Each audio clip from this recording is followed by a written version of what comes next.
Good afternoon and welcome to our updated weather briefing for the Arklamis weather region. We're going to be taking a look at the severe weather threat for the April 19th, 2020 period. Severe thunderstorms are likely to impact the region on Sunday, beginning as early as about 1 a.m., but the main threat for severe weather will be during the afternoon and evening hours. Tornadoes are likely, some possibly strong.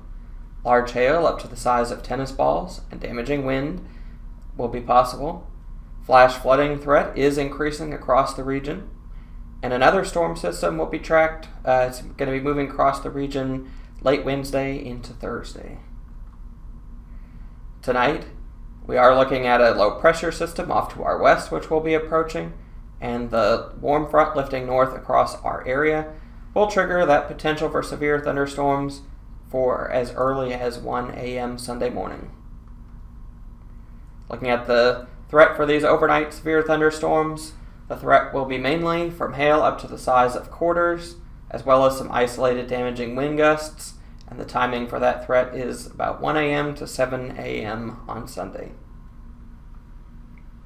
The main threat for severe thunderstorms, though, will be mainly during the afternoon hours and evening hours on Sunday, as a couple of rounds of severe storms move through the region.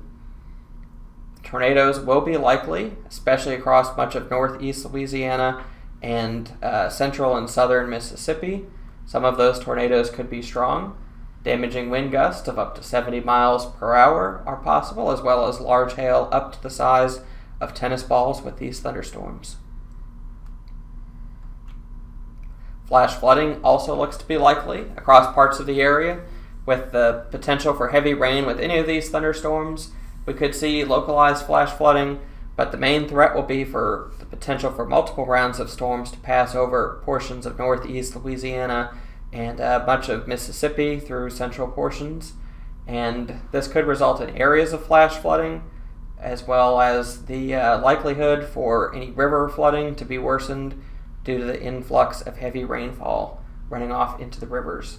The threat for the flash flooding will be mainly centered from about 11 a.m. Sunday through 1 a.m. Monday morning. This is the time to make sure that you have your severe weather plan in place and make sure that you have multiple ways to receive any warnings that we issue for your area tomorrow. Also, we do appreciate severe weather reports. Make sure you're in a safe situation to be able to pass information along. But you can send us reports of tornadoes or funnel clouds, any hail that may fall, any wind damage that occurs around your area, as well as any issues due to flooding.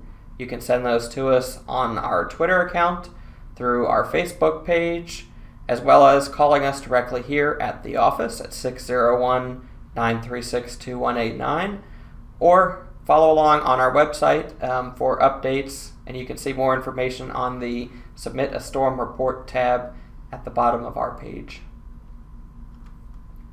And again, as we mentioned, we will be tracking a potential storm system again for later this week, centered around the late Wednesday into Thursday time period. At this point, severe weather potential is not too certain, but do stay tuned for updates to this portion of the forecast throughout the week. In summary, severe thunderstorms are likely to impact our region on Sunday as early as 1 a.m. for some of those isolated storms, but the main threat coming through in the afternoon and evening. Tornadoes are likely, some of which could be strong. Large hail up to the size of tennis balls and damaging straight-line wind gusts of up to 70 miles per hour can also be expected. Flash flood threat is increasing across our region, and a flash flood watch is in effect. And we will be tracking another storm system later this week, set to move across the region sometime late Wednesday into Thursday. Thank you again for tuning into our weather briefing. If you have any questions, feel free to call our office here or follow along on Facebook or Twitter for any updates to impacts and timing as we move through the event.